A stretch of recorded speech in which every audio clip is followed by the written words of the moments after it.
السلام علیکم ورحمۃ اللہ وبرکاتہ، نحمده ونصلی علی رسولہ الکریم، اما بعد فاعوذ باللہ من الشیطان الرجیم، بسم اللہ الرحمن الرحیم، رب اشرح لی صدری ویسر لی امری واحلل عقدۃ من لسانی یفقہوا قولی۔ تو ہم نے ان پر طوفان اور ٹڈیاں اور کھٹمل اور مینڈک اور خون الگ الگ نشانیوں کے طور پر بھیجے، پھر بھی انہوں نے تکبر کیا اور وہ مجرم لوگ تھے۔ یعنی قحط سالی اور پھلوں کی کمی کے امتحان کے باوجود سرکشی پہ جب وہ اڑ گئے، ڈٹ گئے اور الٹا موسیٰ علیہ السلام اور ان کے ساتھیوں کو منحوس قرار دینے لگے، تو اللہ سبحانہ وتعالیٰ کی طرف سے مزید سختیاں نازل ہونی شروع ہو گئیں اور بالآخر پھر ایک دن ان کی پوری قوم کو ڈبو دیا گیا۔ اب یہ سختیاں کیا تھیں؟ فَأَرْسَلْنَا عَلَيْهِمُ الطُّوفَانَ، ہم نے ان پر طوفان بھیجا۔ طوفان جو ہے نا، طاف یطوف سے ہے۔ طواف کس کو کہتے ہیں؟ گول گول چکر لگانا۔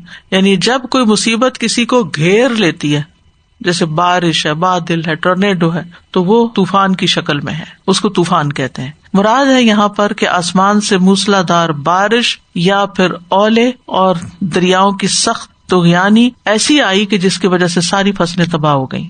اور بعض مفسرین نے کہا کہ طوفان سے مراد موت ہے، کہ کوئی زبردست آسمانی آفت آئی تھی کہ ان کے بہت لوگ مر گئے، اس آفت نے ان کو گھیر لیا۔ والجرادہ، جراد سے مراد خاص قسم کی ٹڈیاں ہیں جو فصلوں کو نقصان دیتی ہیں۔ یعنی ہم نے ان پر ٹڈیوں کا لشکر بھیج دیا جو ان کے باغوں، کھیتوں اور ہر طرح کی نباتات کو چٹ کر گیا۔ آج میں ایک اسکالر کو سن رہی تھی جراد کے بارے میں، وہ کہہ رہے تھے کہ جراد میں 7 جابرانہ کوالٹیز پائی جاتی ہیں، اور جراد جرد سے، جرد کا مطلب تو خالی کر دینا، مجرد اسی کو کہتے ہیں نا، ثلاثی مجرد، صرف 3 ہے، خالی 3، یعنی وہ کھیتوں کو چاٹ کے صاف کر دیتا ہے جب وہ کسی کھیت پر آتا ہے۔ انہوں نے اس کی شکل اور اس کے جو یعنی جابروں والی جو کوالٹیز مختلف جانوروں کے اندر ہیں، اس کی شکل کے اندر محفوظ ہو گئی ہیں، کہ کس طرح اس کی جو دم ہے وہ سانپ کی طرح ہے، اور کس طرح اس کا اگلا حصہ جو وہ شیر کی طرح ہے، اور اس کی آنکھیں کیسی ہیں۔ 7 طرح کی ڈسکرپشن دے رہے تھے، تو جس کی اب ڈیٹیل کا وقت نہیں ہے، لیکن مطلب یہ ہے کہ چونکہ وہ ضدی تھے، ہٹ دھرم تھے، تو ان کے اوپر ایک ایسے اڑنے والے جانور کو بھیجا گیا، انسیکٹ کو بھیجا گیا، جس کے اندر 7 جابروں جیسی کوالٹیز تھی، جس نے ان کو چاٹ کے رکھ دیا۔ بالقمل، قمل کا لفظ کئی معنوں میں استعمال ہوتا ہے، جوں، مکھی، چھوٹی ٹڈی، مچھر، سسری، ان سب کے لیے، کہ بیک وقت جوؤں، مچھروں اور ان جیسے انسیکٹس نے ان کے اوپر اور ان کے غلے کے ذخیروں کے اوپر حملہ کر دیا۔ کیونکہ سسریاں جو ہوتی ہیں وہ کھانے پینے کی چیزوں میں پڑ جاتی ہیں، مچھر جو انسانوں کو ستاتے ہیں، یہ ساری تکلیف دینے والی چیزیں۔ اسی طرح جوئیں، اسی طرح قمل میں وہ بھی جو چیچڑیاں ہوتی ہیں نا، اس سے آ رنگ کے چھوٹے چھوٹے کیڑے جو جانور کو چمٹ جاتے ہیں، تو چمٹ کے ان کا خون چوس لیتے ہیں، اس کو مار ڈالتے ہیں۔ یعنی اسی قسم کی جو چیزیں ہیں نا، اسی گروہ کی، وہ سب مراد ہے۔ وہ دفادع، دفادع دفدع کی جمع ہے، مینڈک۔ کہتے ہیں کہ ہر طرف مینڈک تھے، چھوٹے بڑے ہر طرح کے، حتیٰ کہ بعض اوقات وہ بات کرتے تو منہ میں اچھل کے آ جاتا تھا مینڈک۔ اور مینڈک کی 2 قسمیں ہوتی ہیں، کہتے ہیں ایک بری ہوتا ہے، ایک باہری ہوتا ہے۔ بری مینڈک جو ہوتا ہے خشکی کا، وہ زہریلا ہوتا ہے، اگر کوئی کھائے تو مر سکتا ہے بندہ، اور سمندر کا جو ہوتا ہے وہ مختلف ہوتا ہے۔ تو یہ سب چیزیں ان کے لیے سخت تکلیف اور قلق کا باعث بنی۔ اتنی تکلیف کسی پہ آئے اور اس کے اندر نرمی نہ آئے تو آپ سوچے پھر وہ کیسی قوم ہوگی۔ بددمہ، دم سے مراد خون ہے۔ کہتے ہیں کہ ان کا پانی خون میں بدل گیا تھا، نہروں کا، کنووں کا، ان کی مچھلیاں مر گئیں، پانی بدبودار ہو گیا۔ اور یہ بھی بعض نے کہا کہ ان کو نکسیر کی بیماری شروع ہوگی، کہ ہر ایک کے ناک سے خون بہتا تھا، اور اگر وہ پانی پینے لگتے تو پانی خون میں بدل جاتا۔ اور کہتے کہ اتنی ان کو پیاس لگتی، تو بنی اسرائیل کے ساتھ یہ نہیں ہوتی، بنی اسرائیل کے علاقے الگ تھے، بستیاں جیسے سبربز ہوتے ہیں، تو ان کا پانی ٹھیک تھا۔ تو جب کوئی فرعونی ان سے پانی مانگتا اور صاف پانی وہ دیتا اور پینے لگتا تو وہ خون میں بدل چکا ہوتا تھا، یعنی ان کے اوپر حرام کر دیا گیا صاف پانی۔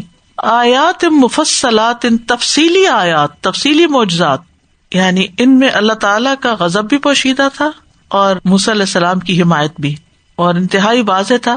کوئی بھی یہ نہیں کہہ سکتا تھا کہ یہ جادو سے ہو رہا ہے سب کچھ۔ اگر جادو سے ہو رہا تو آپ کے پاس بھی بڑے بڑے جادوگر ہیں، آپ واپس پلٹا دیں، جادو کا توڑ کر لیں، وہ بھی کسی نے نہیں کیا۔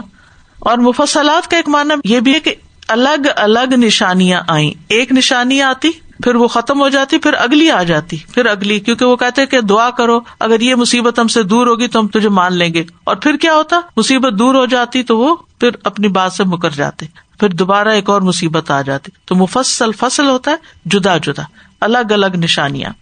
فاستکبروا، انہوں نے بڑا تکبر کیا. استکبار میں سین اور تا ایکسٹرا ہے نا، تو اس لیے اس میں مبالغے کا معنی پایا جاتا ہے. یعنی موسیٰ علیہ السلام پر ایمان لانے سے انہوں نے تکبر کیا.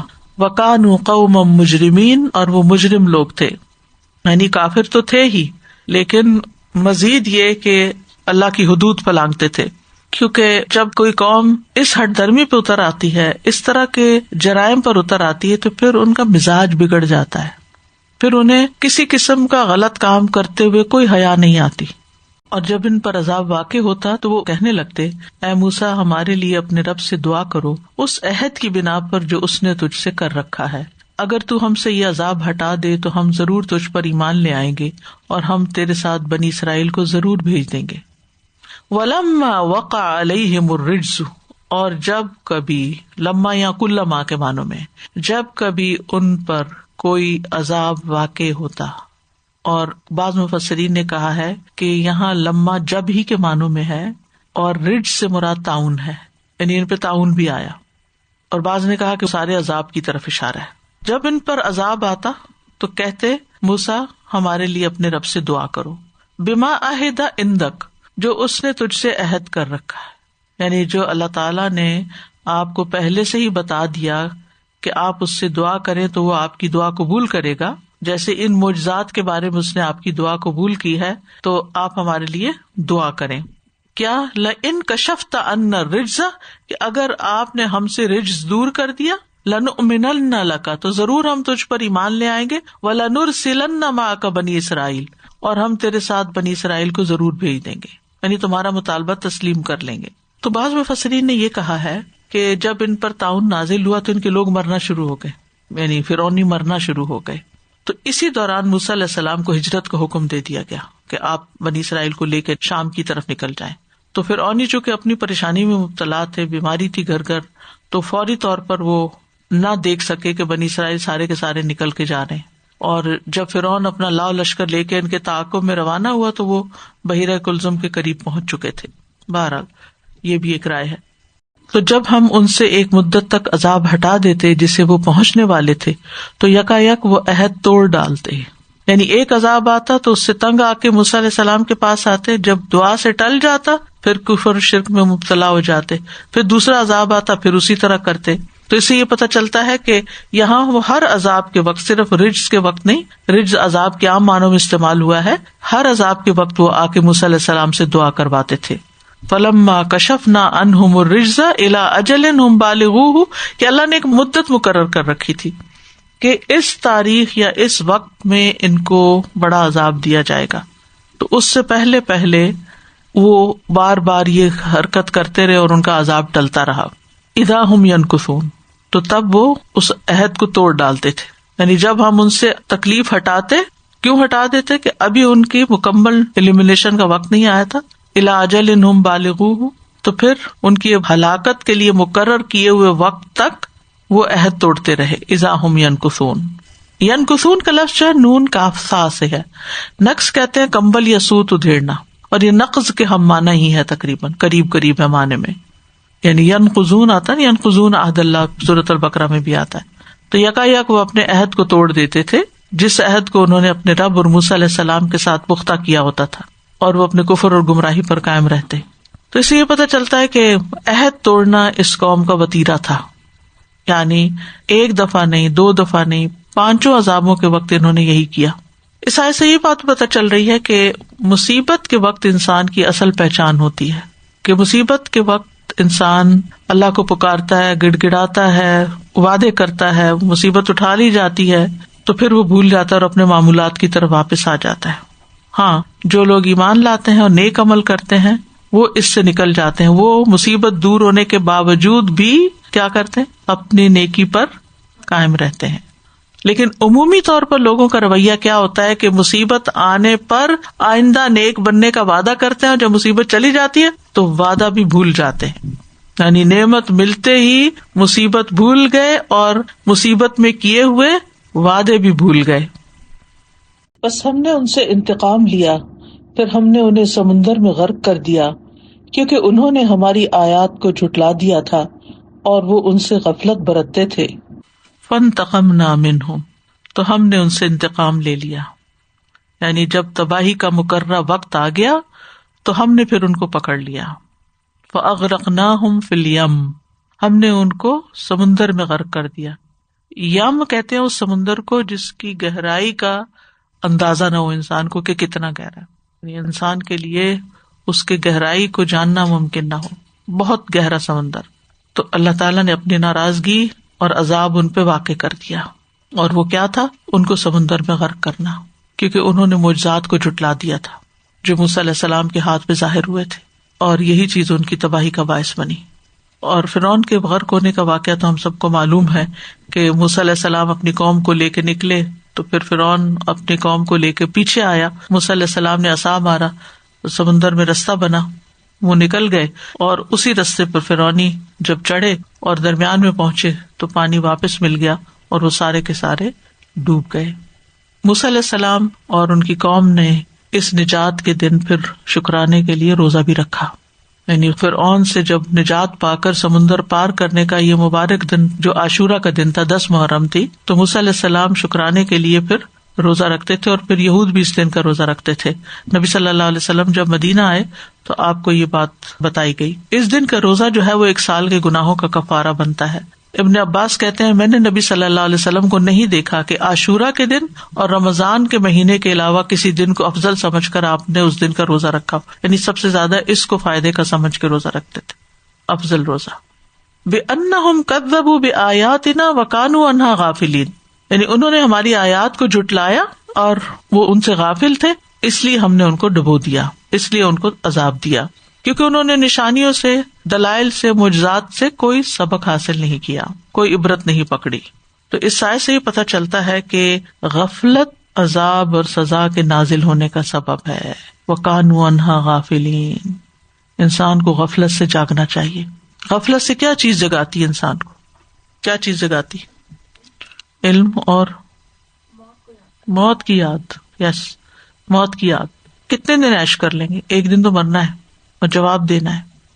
اور ہم نے ان لوگوں کو جو کمزور سمجھے جاتے تھے اس زمین کے مشرقوں اور مغربوں کا وارث بنا دیا جس میں ہم نے برکت رکھی تھی، اور تیرے رب کی بھلائی والی بات بنی اسرائیل پر پوری ہو گئی ان کے صبر کرنے کی وجہ سے. اور ہم نے برباد کر دیا اسے جو فرعون اور اس کی قوم کے لوگ بناتے تھے اور جو کچھ وہ بلند کرتے تھے. پہلا وعدہ کیا تھا موسیٰ علیہ السلام سے؟ کہ ان کے دشمن کو ہلاک کر دیا جائے گا. سبق کے شروع میں آپ نے دیکھا کہ اس کا ذکر کیا تھا میں نے پچھلے لیسن سے ملا کے. دوسرا وعدہ یہ تھا کہ اللہ تعالیٰ ان کو زمین میں خلافت بخشے گا. تو موسیٰ علیہ السلام نے اپنی قوم کو یہ 2 وعدے بتائے تھے کہ دشمن کی ہلاکت ہوگی اور ملک کی وراثت ملے گی، خلافت ملے گی. تو پہلا وعدہ پورا ہو گیا، دشمن ہلاک ہو گیا. اب دوسرے وعدے کا وقت آ گیا کہ ہم نے بنی اسرائیل کو زمین کے مشرقوں اور مغربوں کا وارث بنا دیا. اور یہ کون سی زمین تھی؟ شام کی زمین، جس میں اللہ تعالیٰ نے برکت رکھ دی تھی. وہاں کھیت، پھل اور نہریں وغیرہ عام تھی، اور ان کو زمین میں اقتدار بھی بخشا. خاص طور پر حضرت داؤد علیہ السلام اور سلیمان علیہ السلام جب آئے تو بنی اسرائیل پر یہ نعمت اپنے کمال کو پہنچی. وَأَوْرَثْنَا الْقَوْمَ الَّذِينَ كَانُوا يُسْتَضْعَفُونَ، اور ہم نے وارث بنا دیا اس قوم کو جن کو کمزور سمجھا جاتا تھا، یعنی بنی اسرائیل کو فلسطین کی سرزمین کا وارث بنا دیا. کیونکہ کسی روایت میں نہیں ملتا کہ وہ واپس مصر جا کے بسے تھے. کہا جاتا ہے کہ ان کے نکلنے کے بعد مصر میں طرح طرح کی مصیبتیں آئیں، ان کے گھر ڈھہ گئے، ان کی کھیتیاں تباہ ہو گئیں، وہ زمین رہنے کے قابل نہ رہی. یعنی خود تو لوگ آ کے سمندر میں ڈوب مرے، کچھ لوگ پہلے سے تعاون میں مر رہے تھے، اور اب کوئی والی وارث نہ رہا اس جگہ کا. تو بنی اسرائیل پلٹ کے وہاں نہیں گئے کہ فرعونیوں کی جائیدادوں پہ قبضہ کریں، ان کا تو حال خراب ہو چکا تھا. یہ پہلے تو صحرا میں رہے اور پھر اپنے ملک واپس گئے، اور پھر وہاں پر ان کی حکومت قائم ہوئی.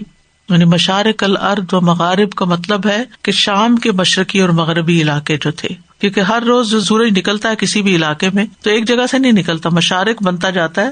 آپ دیکھیں کہ گرمیوں میں کس اینڈ پہ تھا اور اب سورج کس دوسری طرف چلا گیا نا، دھوپ کا پورا رخ بدل گیا.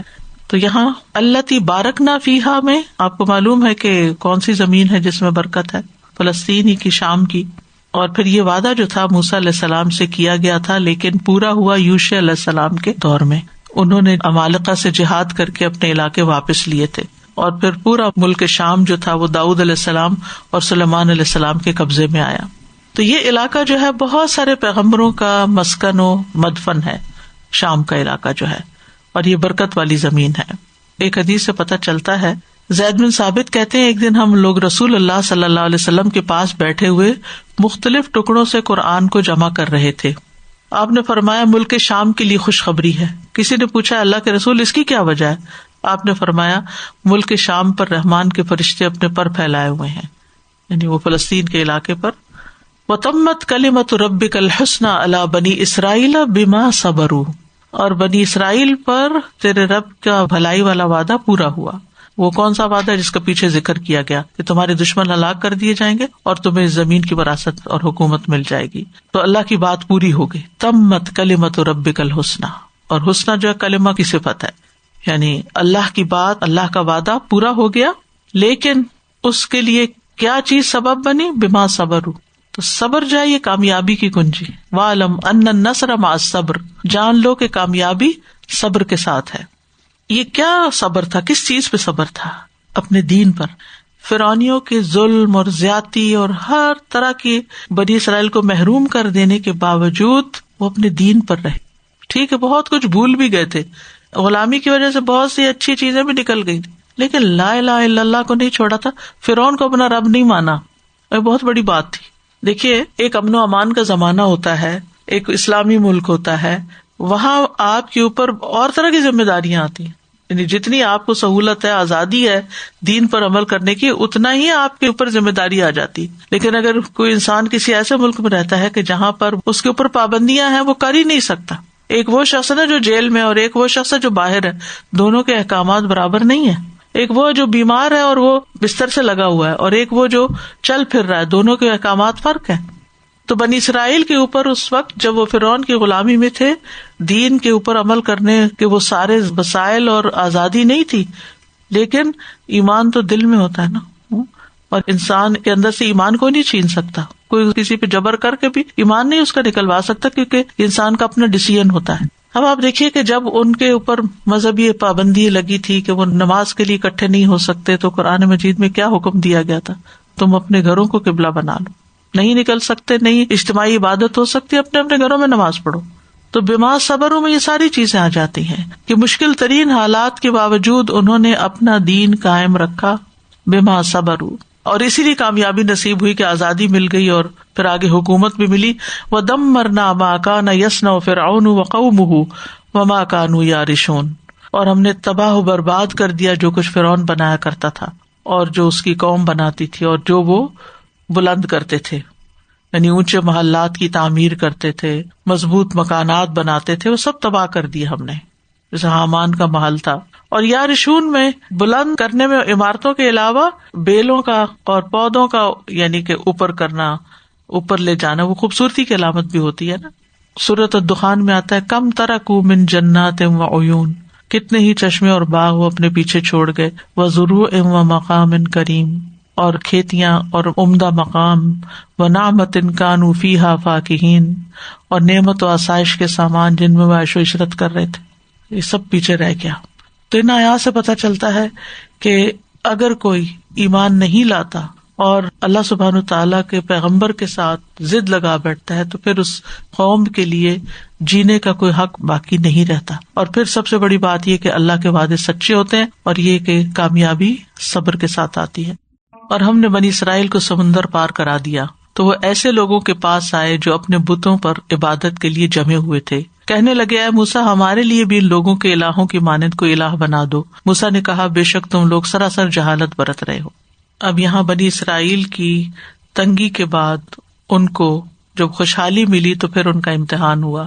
پچھلی آیت میں ان کے تنگی میں صبر کی تعریف اللہ تعالیٰ نے کی، لیکن یہاں پر اب خوشحالی میں ان کے پھسل جانے کے بارے میں اللہ تعالیٰ فرما رہے ہیں وجاوزنا ببنی، تجاوز کہتے کہ اس چیز کو پار کرنا، یعنی وہ سمندر پار کرا دیا، ببنی اسرائیل البحر، سمندر پار کرتے ہی اب وہ جزیرہ نما سینا کی طرف روانہ ہوئے. تو جب جا رہے تھے سارے تو راستے میں ان کا گزر ایک ایسی قوم پر ہوا جو بتوں کی پرستش کرتی تھی، تو ان کو دیکھ کر بہک گئے.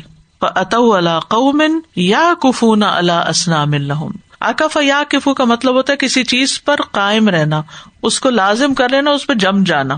اور اس انداز میں، اس اسلوب میں ایک تحقیر کا پہلو بھی ہے نا، کہ اتنے ناسمجھ تھے کہ اللہ تعالیٰ کو چھوڑ کر اپنے ہاتھوں سے بنائے ہوئے بتوں پہ چمٹے بیٹھے تھے. قالوا یا موسیٰ اجعل لنا الہا کما لہم آلہہ، کہنے لگے موسیٰ ہمارے لیے بھی کوئی اس طرح کا الہ بنا دو جیسے ان کے الہ ہیں. تو اس سے یہ پتہ چلتا ہے کہ فرعونیوں کے ساتھ رہنے کی وجہ سے ان کی جو سوچ اور عقل تھی وہ بھی متاثر ہو چکی تھی. تو غلامی احساس کمتری پیدا کر دیتی ہے، اور جب احساس کمتری ہوتی ہے تو پھر نکالی آتی ہے انسان کے اندر، وہ ٹرینڈ سیٹر نہیں ہوتا، وہ فالوور بن جاتا ہے. تو یہاں پر یعنی غیر قوم کی مشابہت انہوں نے کہا کہ ہم بھی یہی کرتے ہیں. اب دیکھیں کہ جب دین کا علم نہیں رہتا نا، اور انسان بس ایک روایتی مسلمان ہوتا ہے، تو پھر وہ جس دیس میں جاتا ہے ویسے ہی ڈل جاتا ہے. یہ لوگ ایسا کریں ہم بھی ایسے کر لیتے، یہ نہیں دیکھتا ہمارا دین کیا کہتا ہے، نہ اپنی سوچ نہ اپنی آئیڈینٹی. قال انکم قوم تجہلون، کہا تم جاہل قوم ہو، جاہل لوگ ہو، اپنے الہ کو نہیں پہچانتے وہ کون ہے، اس کے مقابلے میں کوئی اور الہ چاہیے. سب سے بڑی جہالت کیا ہے؟ اپنے رب کو نہ پہچاننا. اور جب انسان اللہ کو نہیں پہچانتا نا تو اس پہ توکل بھی نہیں کرتا، اس کے آگے جھکتا بھی نہیں، پھر وہ غیروں کی طرف مائل ہو جاتا ہے. یہی حال اس قوم کا تھا. یہ لوگ جس شرک میں مبتلا ہیں یقیناً وہ برباد ہونے والا ہے، اور وہ باطل ہے جو عمل وہ کر رہے ہیں. یعنی مورتیوں کے پجاری جن کے حال نے تمہیں دھوکے میں ڈال دیا، تمہیں نہیں معلوم کہ ان کا انجام کیا ہونے والا ہے. یہ تو متبر ہے، متبر کا مطلب مہلک، ہلاک کیے جانے والے ہیں. اور باطل وہ چیز ہے جو جاء الحق وزهق الباطل، جو ٹھہرتی نہیں، چلی جاتی ہے، ختم ہو جاتی ہے. تو شرک جو ہے ہر اعتبار سے ایک باطل عمل ہے، ایک غلط کام ہے. تو موسیٰ علیہ السلام نے شدت کے ساتھ اسے رد کر دیا. یعنی پہلی بات کیا کہی کہ تم جاہل قوم، تم نادانی کی باتیں کر رہے. دوسری یہ کہ جس کام میں یہ لگے ہوئے تباہی کے انجام کو پہنچے گا. تیسرے یہ کہ اس سے پہلے بھی جو کچھ کرتے ہیں وہ سب ضائع ہو چکا ہے. یعنی یہ جو بتوں کی عبادت کر رہے ہیں اس کا کوئی فائدہ نہیں ہے، سب گیا، سب ویسٹ. جو بھی انہوں نے ان کے نام پہ چڑھائے یا ان کی عبادت کی یا ان کے آگے جھکے یا دعائیں، سب ضائع، کچھ بھی نہیں. موسیٰ نے کہا کیا میں تمہارے لیے اللہ کے علاوہ کوئی اور الہ تلاش کروں، حالانکہ اس نے تمہیں تمام جہان والوں پر فضیلت بخشی ہے. یعنی بنی اسرائیل سے کہا کہ تم کیسی بہکی ہوئی باتیں کر رہے ہو کہ اللہ نے تمہیں اتنے انعامات سے نوازا، تمہیں فضیلت بخشی اور تمہیں غلامی سے نجات دی، اور تم اللہ کو چھوڑ کر پتھر اور لکڑی کے بتوں کی تلاش میں ہو. وَهُوَ فَضَّلَكُمْ عَلَى الْعَالَمِينَ، اللہ نے تمہیں سارے جہان والوں پہ چن لیا. تمہارا کام ہے لوگوں کو راہ دکھاؤ، تم لوگوں کے پیچھے چل رہے ہو. یہی حال آج ہماری امت کا ہے. ہمارا فرض کیا ہے؟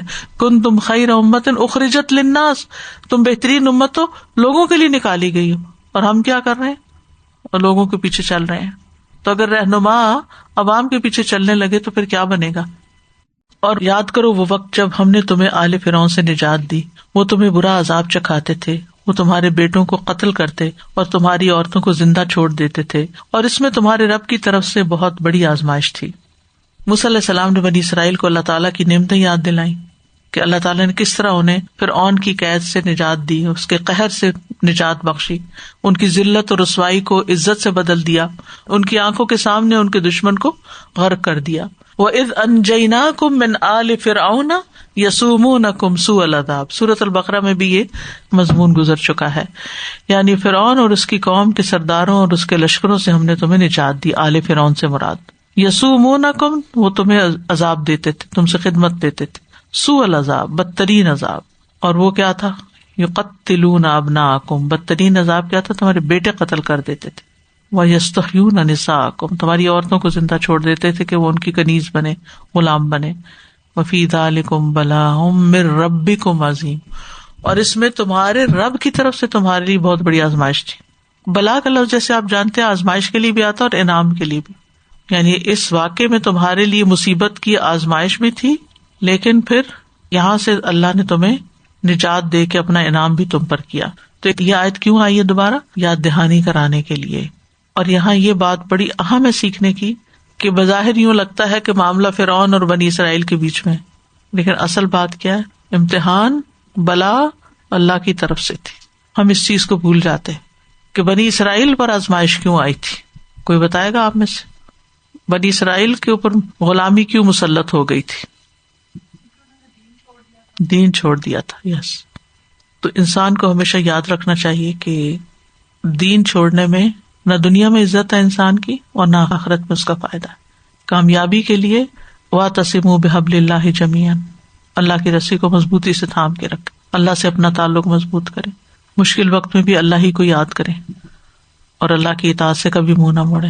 اور ہم نے موسیٰ سے 30 راتوں کا وعدہ لیا اور انہیں مزید 10 راتوں کے ساتھ پورا کیا، تو یوں اس کے رب کی طرف سے 40 راتوں کا مقرر کردہ وقت پورا ہوا.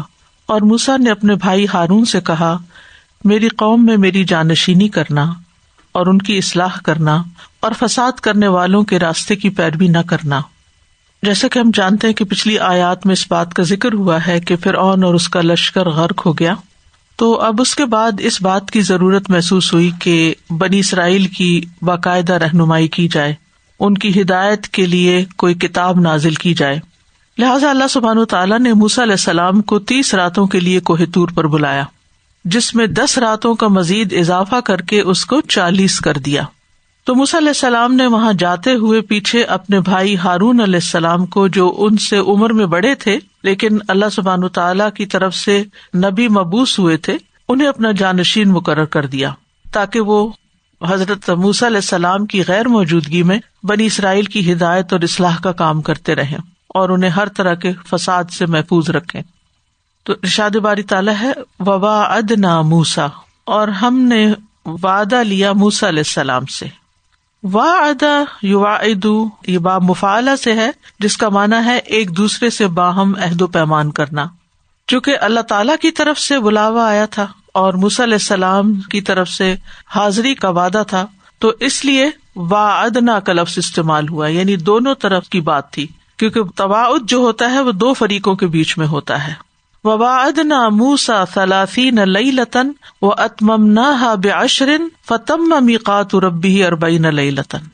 تو فَتَمَّ مِيقَاتُ رَبِّهِ، اس کے رب کا مقرر وقت. میقات ہوتا ہے کسی چیز کے مقرر وقت یا وعدے کے، یا ایسی چیز جس کے لیے کوئی ٹائم مقرر کیا گیا ہو، جیسے اپوائنٹمنٹ ہوتی ہے.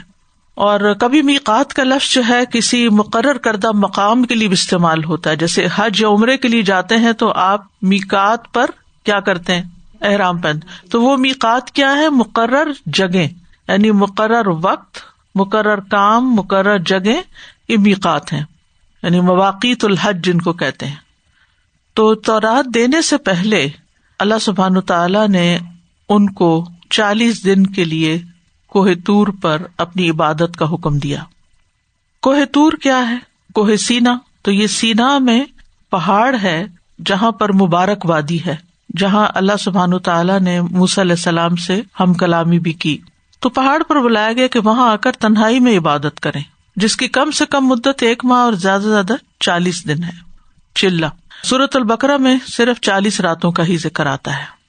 تو آپ کو حکم تھا کہ ان 40 راتوں میں واپس اپنی قوم کے پاس نہیں جائیں گے، سارا وقت وہیں رہیں گے، شب و روز اللہ کی عبادت کریں گے، غور و فکر کریں گے، روزے رکھیں گے اور اپنے آپ کو پوری طرح تیار کریں گے کہ اللہ تعالی کی طرف سے پھر احکامات لے سکیں، کتاب لے سکیں. تو اس سے یہ پتہ چلتا ہے کہ انسان کو جب کوئی اہم کام کرنا ہوتا ہے تو اس کو فوکس کرنا بہت ضروری ہے، اس کو ڈسٹریکشن سے دور ہونا بہت ضروری ہے. اب دیکھیے کہ ایک ہے آپ یہاں کلاس میں آتے ہیں اور یہاں بیٹھ کے سارے کام چھوڑ چھاڑ کے، موبائل بند کر کے، ہر طرح کی ڈسٹریکشن کو دور کر کے پھر آپ بیٹھ کے سیکھتے ہیں. یہ سیکھنا اور طرح ہے، اور گھر میں بیٹھ کر سیکھنا بالکل اور طرح ہے. وہاں آپ کیا کرتے ہیں؟ ادھر میسج کوئی آیا تو ساتھ، ہاں ہمارے کان تو سن ہی رہے ہیں، میسج بھی دیکھ لیتے ہیں. ہو سکتا ہے کوئی دروازے پہ آیا تو وہ ٹیپ چل رہی ہے اور آپ دروازے پہ بھی چلے گئے، آپ کو خیال آیا کہ چلو چائے بھی ساتھ بنا لیتے، تو اٹھ کے ادھر ادھر گھوم پھر بھی لیے.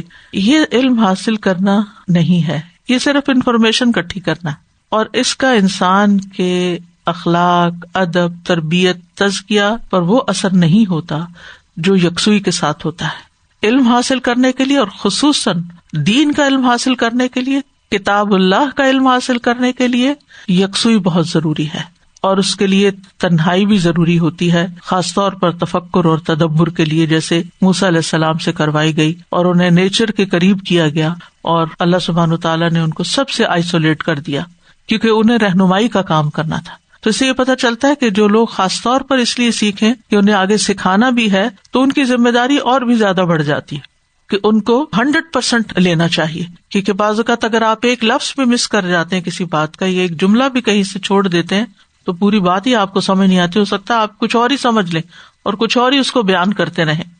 اب آپ دیکھیے کہ سورۃ طٰہٰ میں آتا ہے کہ جانب طور الایمن، طور کی دائیں جانب یعنی جگہ بھی مقرر کی گئی، یہ کون سی سائڈ، کیونکہ طور ایک بڑا پہاڑ ہے، تو وہاں پر ان کو بلایا گیا۔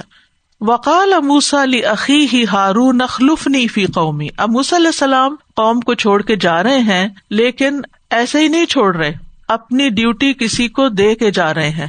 یہ ہم سب کے لیے ایک اور سیکھنے کی بات ہے اس میں، کہ اگر ہمارے اوپر کوئی ذمہ داری عائد ہوتی ہے، چاہے گھر میں جیسے ایک ماں کا رول ہے یا بیوی کا ہے یا اور کوئی جس میں ہماری کئی ایک ذمہ داریاں ہیں، یا پھر ادارے میں کام کر رہے ہیں، ہم ایک ٹیچر ہیں یا ایڈمنسٹریشن میں کام کر رہے ہیں، تو ایسے ہی چپ کر کے غائب نہیں ہو جانا چاہیے یا یکدم سب کچھ چھوڑ کے نہیں چلے جانا چاہیے۔ اس کے بھی ایٹیکیٹس ہیں کہ آپ اس کام کو اتنا سنجیدگی سے لیں، اتنی توجہ سے اس کو کریں کہ اگر آپ کو نہیں کرنا تو پھر آپ وہ کسی اور کو ڈیلیگیٹ کریں، اس کو ٹرین کریں، اس کو سکھائیں، اس کو بتائیں کہ اس نے کیا کرنا ہے، کلیئر انسٹرکشنز کے ساتھ جائیں۔ یہاں پر آپ دیکھیں وہ کیا کہتے ہیں، وقال موسیٰ لأخیہ ہارون اخلفنی فی قومی، میری قوم میں میرے بعد جانشینی کرنا، اور یہ ایک طرح سے انہیں بہت شفقت کے ساتھ وصیت کر رہے تھے، یعنی میری جانشینی کرنے کا مطلب کیا ہے کہ جو طریقہ کار میں اختیار کیے ہوئے تھا،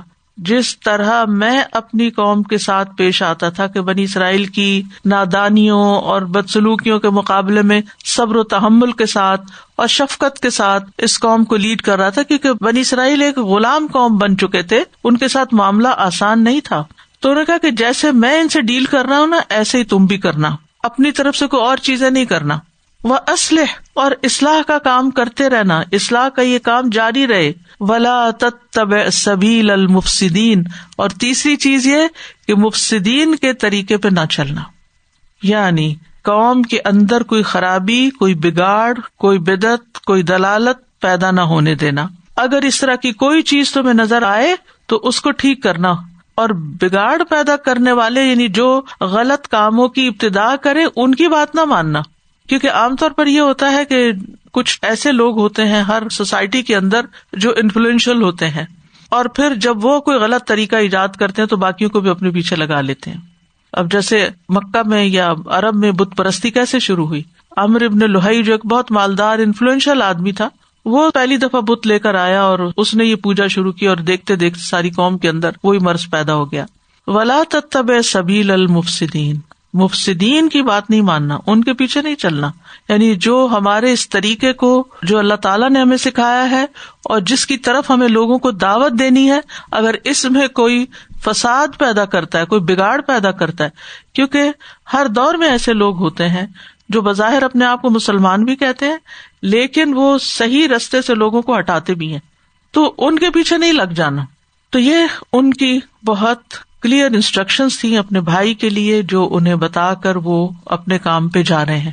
یہ نہیں کہ میں بڑے اہم کام سے جا رہا ہوں، میں آ جاؤں گا کچھ دنوں میں اور قوم جو چاہے کرتی رہے، نہیں، اگر آپ ذمہ دار ہیں تو پھر آپ ذمہ دار ہیں، اور پھر خاص طور پر اگر یہ ذمہ داری اللہ تعالیٰ کی طرف سے کسی کو دی گئی ہو، یعنی موسیٰ علیہ السلام کو تو باقاعدہ اللہ تعالیٰ نے نبی بنایا تھا، پیغمبر بنایا تھا، اپنے کام کے لیے چنا تھا، لیکن اس کے بعد جیسے پیغمبر کے بعد اس کی امت ہوتی ہے تو وہ بھی ایک طرح سے چنی ہوئی ہوتی ہے، اور اس میں جو علم والے ہوتے ہیں اور جو خاص صلاحیتوں کے مالک ہوتے ہیں، جب انہیں کسی خاص کام کے لیے مقرر کر دیا جاتا ہے تو ان پر بھی اسی طرح ذمہ داری عائد ہوتی ہے کہ وہ اپنے کام کو سنجیدگی کے ساتھ کریں۔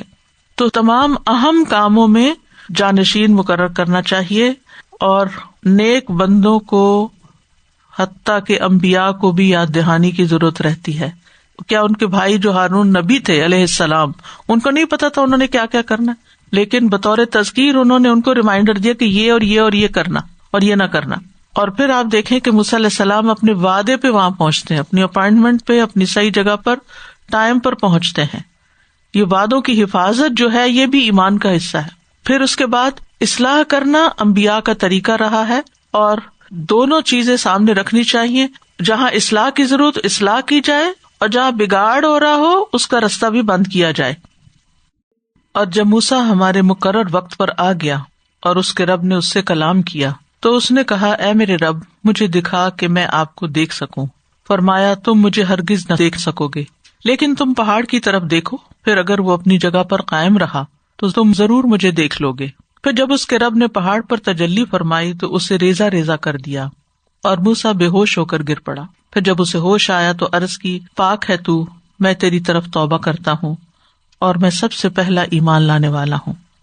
اب اس آیت سے یہ پتہ چلتا ہے کہ جب موسیٰ علیہ السلام کو اللہ تعالیٰ کے ساتھ ہم کلامی کا شرف نصیب ہوا تو شدت شوق اور انتہائی محبت میں اللہ تعالیٰ کے دیدار کا سوال کر بیٹھے. تو اللہ تعالیٰ نے جواب دیا کہ اس دنیا میں تم مجھے نہیں دیکھ سکتے. اس کے بعد موسیٰ علیہ السلام کو مطمئن کرنے کے لیے فرمایا کہ پہاڑ کو دیکھو، اگر یہ میری تجلی کی تاب لائے، اپنی جگہ باقی رہے تو تم مجھے دیکھ سکو گے. اب ہوا یہ کہ جو ہی پہاڑ پہ تجلی ظاہر ہوئی تو اس کے ٹکڑے ٹکڑے ہو گئے اور وہ اپنی جگہ باقی نہ رہا، اور موسیٰ علیہ السلام صرف اس منظر کو دیکھ کر بے ہوش ہو گئے. جب ہوش آیا تو پھر اللہ کی پاکی بیان کی اور دوبارہ ایسا سوال کرنے سے توبہ کی. وَلَمَّا جَاءَ مُوسَىٰ لِمِيقَاتِنَا، اور جب موسیٰ ہمارے مقرر جگہ پر آ گئے، یعنی وہ وعدہ جو ہم نے کتاب نازل کرنے کے لیے کر رکھا تھا اس کے لیے وہ اپنی جگہ آ گئے. وَكَلَّمَهُ رَبُّهُ، اور اس سے اس کے رب نے کلام فرمایا بغیر کسی واسطے کے، ڈائریکٹ بات کی. اتنی واضح آیت قرآن مجید میں موجود ہے، لیکن اس کے باوجود کچھ لوگ اللہ تعالیٰ کی جو صفات کا انکار کرتے ہیں، جن کو معطلہ کہا جاتا ہے، معطلہ یعنی تعطیل سے کام لیتے ہیں. اگر آپ نے عقیدہ واسطیہ پڑھا ہو تو اس میں یہ ٹرمینالوجی دیکھی ہوگی آپ نے. وہ کہتے ہیں کہ یہ نہیں ہو سکتا کہ اللہ تعالیٰ کی آواز ہو یا اللہ تعالیٰ کے الفاظ ہوں یا بات ہو، وہ اس سے انکار کرتے ہیں. اور اس کے لیے دلیل کیا پیش کرتے ہیں کہ جیسے قرآن میں آتا نا، کلم اللہ موسیٰ تکلیما، تو کہتے ہیں کہ اس کو یوں پڑھتے ہیں، وکلم اللہ موسیٰ تکلیما، اللہ سے موسیٰ نے بات کی، اللہ نے موسیٰ سے نہیں کی. تو اس پر ایک عالم سے ایسے ہی کوئی بات کر رہا تھا تو انہوں نے کہا اس کا کیا جواب ہے، وکلمہ ربہ، وکلمہ ربہ، اس کے رب نے اس سے کلام کیا، یعنی موسیٰ نے نہیں، رب نے کلام کیا. ظاہر ہے کہ جب ایک کلام کرتا ہے تو دوسرا جواب بھی دیتا ہے. اور یہی سے اگر آپ نے پڑھا ہو علوم القرآن میں فتنہ خلق قرآن کے بارے میں، یعنی اہل سنہ کا عقیدہ کیا ہے کہ قرآن مجید اللہ کا کلام ہے. تو جو لوگ اللہ کے کلام کی نفی کرتے ہیں پھر وہ کیا کہتے ہیں کہ یہ کلام نہیں ہے بلکہ یہ ایک ریٹن فارم میں ایک مخلوق ہے. اور اس پر امام احمد بن حنبل نے کتنی تکلیف اٹھائی تھی، اور بہت عرصے تک علماء جو تھے وہ اس عقیدے پہ جمے رہنے کا خمیازہ بھگتتے رہے. کیونکہ آپ دیکھیے کہ اللہ تعالیٰ کے کلام کو ہم اللہ کی مخلوق نہیں کہہ سکتے. مخلوق جو ہے وہ الگ چیز ہے، وہ اللہ کی کریشن ہے. کلام کریشن نہیں ہوتا، وہ تو اسی کی طرف منسوب ہوتا ہے نا جس کا وہ ہے. تو بہرحال یہ ایک سائڈ کی بات تھی. یہاں وَكَلَّمَهُ رَبُّهُ، اللہ سبحانہ وتعالیٰ نے موسیٰ علیہ السلام سے کلام کیا، اور قیامت کے دن اللہ تعالیٰ بندوں سے کلام کریں گے. اور کلام کرنا اللہ کی شان کے خلاف نہیں ہے، لیکن یاد رکھیے کہ اللہ کا کلام مخلوق کے مشابہ نہیں ہے. قال رب ارنی انظر الیک، موسیٰ علیہ السلام نے عرض کیا، اے میرے رب مجھے اپنا آپ دکھائیے کہ میں آپ کو دیکھ سکوں. ارنی انظر الیک، قال لن ترانی، فرمایا تم ہرگز نہیں دیکھ سکتے. یعنی دنیا میں کوئی آنکھ یہ برداشت ہی نہیں کر سکتی کہ اللہ سبحانہ وتعالیٰ کا دیدار کر سکے. ہاں آخرت میں اللہ تعالیٰ کا دیدار مومنوں کو نصیب ہوگا، اور وہ متعدد صحیح احادیث سے ثابت بھی ہے. اب یہ ہے کہ ایک حدیث سے یہ پتہ چلتا ہے کہ نبی صلی اللہ علیہ وسلم نے خواب میں دیکھا تھا، ٹھیک ہے، لیکن جاگتے ہوئے نہیں. کسی نے آپ سے سوال بھی کیا تھا کہ کیا آپ نے اپنے رب کو دیکھا؟ تو آپ نے فرمایا کہ نور انا اراہ، اللہ تو نور ہے، میں اسے کہاں سے دیکھ سکتا ہوں. پھر فرمایا ولکن انظر الی الجبل، اے موسیٰ پہاڑ کی طرف دیکھو جو تم سے زیادہ قوی ہے، زیادہ بڑا ہے، زیادہ طاقتور ہے. فَإِنِ اسْتَقَرَّ مَكَانَهُ فَسَوْفَ تَرَانِي، اگر وہ اپنی جگہ ٹھہرا رہا تو پھر تم ضرور مجھے دیکھ لو گے. لیکن کیا ہوا؟ فَلَمَّا تَجَلَّى رَبُّهُ لِلْجَبَلِ جَعَلَهُ دَكًّا، تو جب رب نے اس پہاڑ پہ تجلی کی تو اس کو ریزہ ریزہ کر دیا. تجلی کا معنی ہوتا ہے ظاہر ہونا، یعنی جب اللہ تعالیٰ کا نور پہاڑ پہ ظاہر ہوا، اور وہ نور جو اللہ کے شان نشان ہے اس کو دنیا کی لائٹ وغیرہ سے نہیں تشبیہ دے سکتے، کیونکہ اللہ سبحانہ وتعالی مخلوق سے بالکل جدا ہے، وہ خالق ہے. لیس کمثلہ شیء وہو السمیع البصیر. لیس کمثلہ شیء میں رد ہوتا ہے ان سب لوگوں کا جو اللہ تعالیٰ کی تمثیل بیان کرتے ہیں، اللہ کی مثال بیان کرتے ہیں. اس جیسی کوئی چیز ہی نہیں، مخلوق تو اللہ تعالیٰ کی طرح نہیں ہو سکتی. اور پھر وہو السمیع البصیر، اس کے سمیع بصیر ہونا اس کی صفات کی افرمیشن ہے کہ مخلوق کی طرح نہیں ہے، لیکن وہ سنتا ہے، دیکھتا ہے. یعنی بندہ جب بولتا ہے تو اللہ تعالیٰ اس کو سنتا ہے اور ہمارے سارے ایکشنز کو وہ دیکھ رہا ہے. تو پہاڑ کو کیا کر دیا؟ جعلہ دکا. دکا یا دکو کا مطلب ہوتا ہے کسی چیز کو کوٹ کر ریزہ ریزہ کر دینا. کلا اذا دکت الارض دکن دکا، اور سورۃ الحاقہ میں آتا ہے وحملت الارض والجبال فدکتا دکتا واحدہ. اور ارض دکا کہتے ہیں وہ زمین جو بالکل فلیٹ ہو، ہموار ہو. تو پہاڑ جیسی ٹھوس چیز بھی اللہ تعالیٰ کی تجلی کے سامنے نہ ٹھہر سکی، تو انسان کہاں ٹھہر سکتا ہے؟ اب یہ دیکھیں اللہ سبحانہ تعالیٰ نے مشاہدہ کروایا اس منظر کا، اس منظر کو موسیٰ علیہ السلام نہ دیکھ سکے، بے ہوش ہو گئے. یہ مشاہدہ کیوں کروایا؟ تاکہ ان کی تسلی ہو. اس میں ایک بڑی حکمت کی بات ہے ہم سب کے سیکھنے کے لیے. اب دیکھیے کہ جب ہمیں کسی کو کوئی بات، کسی کا کوئی مطالبہ ریفیوز کرنا ہو، یعنی بعض اوقات آپ کے بچے، آپ کے اسٹوڈینٹس، آپ کے دوست، آپ کے پیارے چاہنے والے بہت خوشی میں، محبت میں کوئی ایسا مطالبہ آپ سے کرتے ہیں جو ان کے لیے ٹھیک نہیں، یا ہمارے لیے ٹھیک نہیں، یا ان جنرل ٹھیک نہیں، تو ایسی صورت میں ان کو پھر دلیل سے سمجھا دینا چاہیے کہ یہ بات ہے، انہیں تجربہ کرا دینا چاہیے. خاص طور پر بچوں کی تربیت میں اگر یہ اصول مائیں سیکھ لیں کہ انہیں جس چیز کا وہ انکار کرتی ہیں اس کی وجہ بتا دیں، اس کا مشاہدہ کرا دیں، تو بہت جلدی وہ سمجھ جائیں گے. لیکن جب ہم یہ رویہ اختیار کرتے ہیں نا، بس میں نے کہہ دیا نا، یعنی ایک قاہرانہ انداز اختیار کرتے ہیں، کہہ دیا نا، بس جو میں نے کہہ دیا بس چپ کر کے سن لو، مان جاؤ، تو یہ طریقہ ٹھیک نہیں. بتائیں کیوں، وائے کا جواب دیں ان کو. عام طور پر کہتے ہر بات کا جواب نہیں ہوتا، یہ بھی غلط جملہ ہے، ہوتا ہے جواب. تو اگر اللہ تعالیٰ صرف اتنا فرما دیتے کہ لن ترانی، تم نہیں مجھے دیکھ سکتے، اور آگے اپنی بات کچھ اور فرماتے، تو موسیٰ علیہ السلام کے دل میں خلش رہ جاتی کہ وائی ناٹ، کیوں نہیں. وخر موسیٰ صعقا، جلوہ تو دیکھنے کی بات بہت دور رہی، پہاڑ کی حالت بھی نہ دیکھی جا سکی، بے ہوش ہو کے گر پڑے. نبی صلی اللہ علیہ وسلم نے اس آیت کے بارے میں فرمایا ہے کہ چنگلیاں ہوتی ہیں چھوٹی انگلی، چنگلیاں کے ایک کنارے، یعنی بالکل یہ جو کارنر ہوتا ہے نا، اس کے برابر تجلی ظاہر ہوئی تھی، اور پہاڑ دھنس گیا تھا، نام و نشان نہ رہا پہاڑ کا. اب دیکھیے کہ اگر آپ نے کبھی پہاڑوں میں بلاسٹ دیکھے ہوں، جب ان میں ڈائنامائٹ ڈالتے ہیں، اور تو وہ آواز ہی اتنی خوفناک ہوتی ہے، اور جب پہاڑ ٹوٹتے ہیں یا گرتے ہیں تو پورا پہاڑ ختم ہو جائے، یہ کوئی معمولی بات نہیں تھی. فلما افاقہ، پھر جب افاقہ ہوا یعنی غشی سے ہوش میں آئے، پہلی حالت کی طرف آئے اللہ کے اذن سے، قال سبحانک، تو پہلی بات جو ان کے منہ سے نکلی وہ کیا تھی؟ سبحانک، تو پاک ہے، تیری بات سچ ہے، میں تجھے مخلوقات میں سے کسی چیز کے مشابہت سے پاک قرار دیتا ہوں. تبت الیک، میں آپ کی طرف توبہ کرتا ہوں. میرا سوال ہی درست نہیں تھا، میرا سوال درست نہیں تھا، اسی لیے توبہ کر رہے ہیں نا، میرا مطالبہ ٹھیک نہیں تھا. حالانکہ وہ مطالبہ کس میں تھا؟ محبت میں تھا، شوق میں تھا. لیکن بعض اوقات محبت اور شوق کے باوجود بات درست نہیں ہو سکتی. اور اس سے بہت اہم بات سیکھنے کی ہے کہ ضروری نہیں کہ جو شخص آپ سے محبت کا دعویٰ کرتا ہو اس کی ہر بات درست ہو اور آپ آنکھیں بند کر کے اس کی ہر بات مانتے چلے جائیں. یہاں تربیت کا ایک اور نقطہ ہے، اور وہ یہ کہ جب ہم بچوں کی محبت میں دیوانے ہو جاتے ہیں نا، تو پھر ان کے حلال حرام، جائز ناجائز، صحیح غلط ہر مطالبے کو ماننا شروع کر دیتے ہیں. بچے نے کہا نا اب اس کا دل ٹوٹ جائے گا، دل کیسے توڑیں؟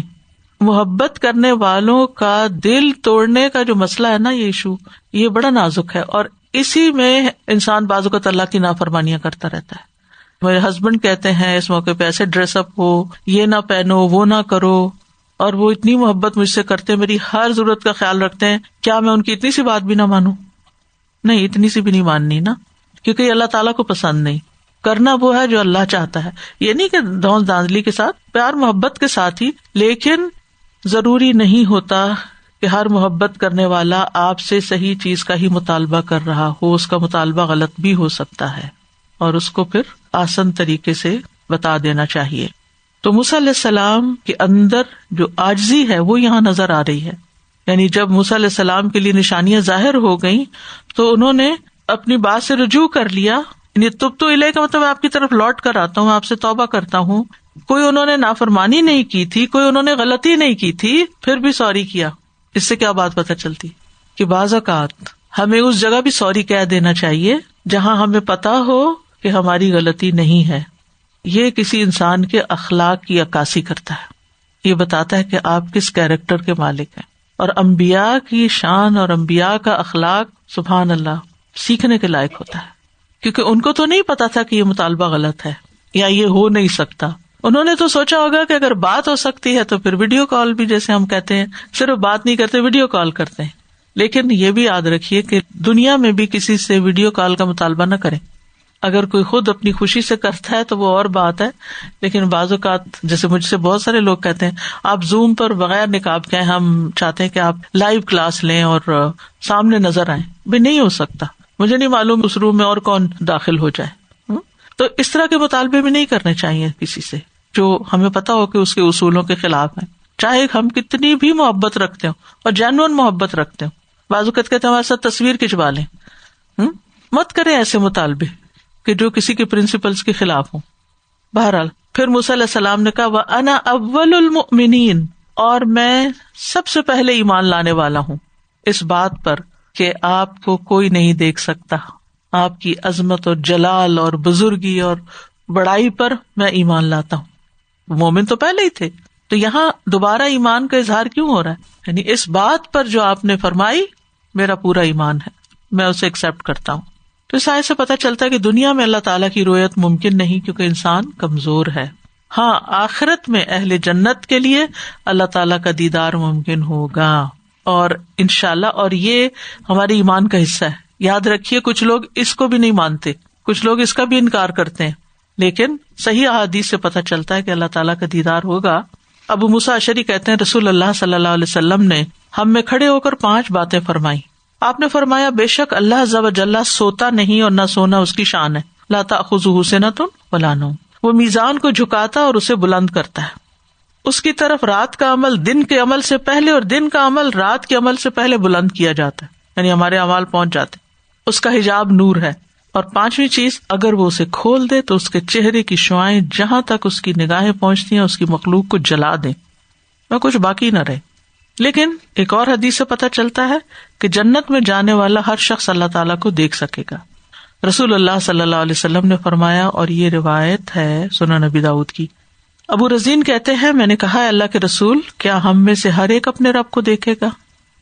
ابن معاذ راوی کہتے ہیں کیا قیامت کے دن ہر شخص تنہا اللہ کو دیکھے گا اور اس کی مخلوقات میں اس کی کیا مثال ہے؟ آپ نے فرمایا اے ابو رزین، کیا تم میں سے ہر ایک 14ویں رات کے چاند کو الگ الگ نہیں دیکھتا؟ یعنی ہر ایک دیکھ رہا ہوتا ہے لیکن ہر ایک کو الگ نظر آتا ہے. میں نے کہا کیوں نہیں؟ پھر فرمایا اللہ تعالیٰ تو بہت عظمت والا ہے، چاند تو اللہ کی مخلوق میں سے ایک مخلوق ہے، بس اللہ تو زیادہ بزرگ اور اعظم ہے. یعنی ہر شخص دیکھ سکے گا. صحیح بخاری میں آتا ہے انکم سترون ربکم عیانا، تم اپنے رب کو صاف صاف دیکھو گے، کوئی چیز بیچ میں رکاوٹ نہیں بنے گی.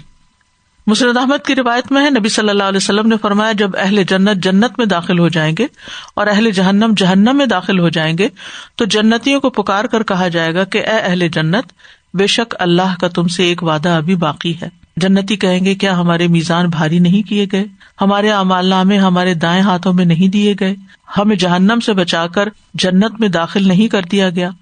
تو اس کے بعد حجاب اٹھا دیا جائے گا اور اللہ تعالیٰ ان کے لیے تجلی فرمائے گا. اس وقت اللہ کے چہرے کو دیکھنے سے بڑھ کر ان کو کوئی چیز پیاری نہیں ہوگی، یعنی سب سے زیادہ محبوب ترین چیز ان کے لیے ان کے رب عز و جل کا دیدار ہوگا۔ لہذا ہماری بھی دعاؤں میں سے ایک دعا لازمن ہونی چاہیے کہ اللہ تعالی ہمیں اپنے دیدار سے محروم نہ رکھے۔ وَأَسْأَلُكَ لَذَّةَ النَّظَرِ إِلَى وَجْهِكَ وَالشَّوْقَ إِلَى لِقَائِكَ فِي غَيْرِ ضَرَّاءَ مُضِرَّةٍ وَلَا فِتْنَةٍ مُضِلَّةٍ۔ اے اللہ، میں تیرے چہرے کو دیکھنے کی لذت کا سوال کرتا ہوں اور تجھ سے ملاقات کا شوق مانگتا ہوں۔ یہ ہمارے اندر شوق نہیں ہے، سچ پوچھے تو وہ شوق نہیں۔ جیسے دنیا کی کچھ چیزوں کا شوق ہوتا ہے تو ہم اس کے لیے کیسے مارے مارے پھرتے ہیں۔ دنیا میں کسی انسان سے ملاقات کا شوق ہو تو ہم ہر راستہ ڈھونڈ لیتے ہیں اس تک پہنچنے کا۔ تو یہاں پر ہمیں شوق مانگنا چاہیے، اے اللہ ہمیں اپنی ملاقات کا شوق دے دے۔ تو سجدوں میں بھی ہو سکے تو یہ دعا تو بہت بڑی ہے، لیکن اگر مختصر حصہ بھی مانگ لینا، اللہم انی اسألک لذۃ النظر الی وجہک والشوق الی لقائک، بس اتنی سی بھی مانگ لے تو بھی کافی ہے، تاکہ اللہ سبحانہ وتعالی الٹیمیٹ لذت جو ہے ہمیں عطا کرے۔ کیونکہ جنت خوشیوں کا مقام ہے، لیکن جنت میں بھی اصل خوشی اللہ کا دیدار ہے۔ جیسے آپ اگر کسی سے محبت کرتے ہیں تو آپ اس کے گھر والوں سے بھی محبت کرتے ہیں، اس کی دی ہوئی تحفوں سے بھی محبت، آپ سب چیزوں سے محبت کرتے ہیں، لیکن کوئی بھی چیز اس کو نہیں ریپلیس کرتی۔ جس سے آپ محبت کرتے ہیں اس کو کوئی اور چیز نہیں ریپلیس کرتی۔ آپ اپنے دل بہلانے کے لیے اچھا یہ اس کا بچہ ہے، اس کو پیار کر لیں گے، آپ یہ فلاں اس کی چیز ہے، اس کو شوق سے دیکھ لیں گے، لیکن جس سے محبت ہے بس وہ وہی ہے۔ تو اسی طرح اگر واقعی اللہ تعالیٰ سے محبت ہو تو باقی چیزیں جو ہے نا وہ پھر چھوٹی ہو جاتی ہیں خود بخود۔ فرمایا اے موسیٰ، بے شک میں نے تمہیں اپنے پیغامات اور اپنے کلام کے ساتھ لوگوں پر چن لیا ہے، تو جو میں نے تمہیں دیا ہے وہ لے لو اور شکر کرنے والوں میں سے ہو جاؤ۔ یعنی اگر دیدار نہیں ہو سکا اور تمہیں کچھ اور نعمتیں اور فضیلتیں عطا کی ہیں تو ان پر شکر گزار ہو جاؤ۔ کیونکہ بعض اوقات ایسا ہوتا ہے نا، ہم کسی سے کوئی چیز ایکسپیکٹ کر رہے ہوتے ہیں، جب وہ نہیں ملتی تو اس کی دی ہوئی باقی چیزوں کو بھی ہم بھول جاتے ہیں، کبھی ناراضگی کا، کبھی شکوے کا، کبھی کس چیز کا اظہار کرنے لگتے ہیں، یہ بھول جاتے ہیں کہ اتنا کچھ اور بھی تو دیا ہوا ہے۔ جیسے والدین ہوتے ہیں نا، تو اگر وہ ایک مطالبہ نہیں نہ مانے تو ناراض ہو کے بیٹھ جاتے، ساری چیزیں بھول جاتے ہیں، بھئی اتنا کچھ اور تو ملا ہے اس کو تو یاد رکھو۔ یعنی اللہ سبحانہ وتعالیٰ نے موسیٰ علیہ السلام کو اپنا رسول بنایا، ان کو ہم کلامی کا شرف بخشا، انہیں تمام جہان والوں میں سے منتخب کر لیا، ان کی قوم کو دنیا والوں پر فضیلت عطا کی۔ تو اس لیے اب جو تمہیں دیا جا رہا ہے اس کو لے لو، یعنی اس پر عمل کرو اور شکر گزار ہو جاؤ۔ قال یا موسیٰ انی اصطفیتک علی الناس برسالاتی و بکلامی، فرمایا اے موسیٰ، بے شک میں نے تجھے چن لیا، منتخب کر لیا۔ اصطفا کا لفظ صفا سے ہے نا، صاف اور خالص چیز لینا، یعنی میں نے تمہیں خالص کر لیا، چن لیا، چھانٹ لیا، نکال لیا، علی الناس لوگوں پر، یعنی لوگوں کے مقابلے میں، علی الخلق نہیں کہا، یعنی یہاں علی الناس انسانوں میں سے، سب میں سے، کیونکہ ملائکہ سے تو اللہ تعالیٰ کلام کرتے ہیں نا، تو یہاں انسانوں میں سے موسیٰ علیہ السلام سے یا نبی صلی اللہ علیہ وسلم سے اللہ تعالیٰ نے کلام کیا، یا آدم علیہ السلام سے، تو یہ تو بہت ہی خاص فضیلت ہے۔ تو مطلب یہ کہ آپ کو چنا کلام کے ساتھ اور رسول بنا کر بھیجا، اور ان کے زمانے کے لوگوں پر انہیں فضیلت عطا کی، اور رسالت کی جمع ہے، یہ ایسا منصب ہے جو ایکوائر نہیں کیا جا سکتا۔ دنیا میں کتنے ہی منصب ایسے ہوتے ہیں جن کو آپ اپنی ایجوکیشن کو آگے بڑھا کے ایکسپیرینس کے ساتھ آپ ترقی کرتے جاتے، کسی بڑے منصب پہ پہنچ جاتے۔ منصب کا معنی معلوم ہے نا آپ کو، یعنی عہدہ یا کسی خاص مقام پہ پہنچنا، ارن کرتے ہیں آپ مینیجر بنتے ہیں، پھر اس کے بعد ڈائریکٹر بن جاتے ہیں، پھر کچھ اور بن جاتے ہیں۔ تو رسالت میں کوئی پروگریشن نہیں ہے کہ آپ پہلے یہ بنے پھر وہ بنے پھر وہ، نہیں، وہ اللہ تعالیٰ ہی چنتا ہے، اور اس کے علاوہ کوئی طریقہ ہے ہی نہیں رسول بننے کا کسی کے پاس بھی۔ تو اللہ سبحانہ تعالیٰ نے ان کو رسالت کے ساتھ چنا، اور پھر کلام کے ساتھ اللہ تعالیٰ نے کلام کیا، جو انتہائی واضح کلام تھا، حرف اور آواز پر مبنی تھا، جسے موسیٰ علیہ السلام سن رہے تھے۔ اس کی دو صورتیں ہیں، ایک تو یہ کہ اللہ تعالیٰ نے سرگوشی کے انداز میں بات کی، وَنَادَيْنَاهُ مِن جَانِبِ الطُّورِ الْأَيْمَنِ وَقَرَّبْنَاهُ نَجِيًّا، یعنی سرگوشی کرتے اسے قریب کر لیا۔ تو ندا دور والے کے لیے ہوتا ہے اور سرگوشی قریب والے کے لیے، تو مطلب یہ ہے کہ ندا بھی تھی اور سرگوشی بھی تھی۔ فَخُذْ مَا آتَيْتُكَ، تو جو میں نے تجھے دیا ہے اس کو لے لو، اس پہ قناعت کرو۔ یعنی جو تمہیں دیا گیا ہے وہی تمہارے لیے بہتر ہے، کافی ہے، اس سے زیادہ کی خواہش نہ کرو، مجھے دیکھنے کی خواہش نہ کرو۔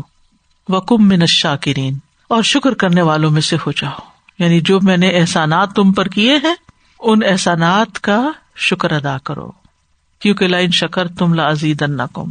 اور پھر شکر گزاری میں یہ بھی آتا ہے کہ جو میں نے علم تمہیں دیا ہے، جو شرف بخشا ہے، اس کی قدر کرو، اسے مضبوطی سے پکڑو، اس کا حق ادا کرو، دل و جان سے اس کی قدر کرو، دوسروں کو بھی سکھاؤ اور بتاؤ۔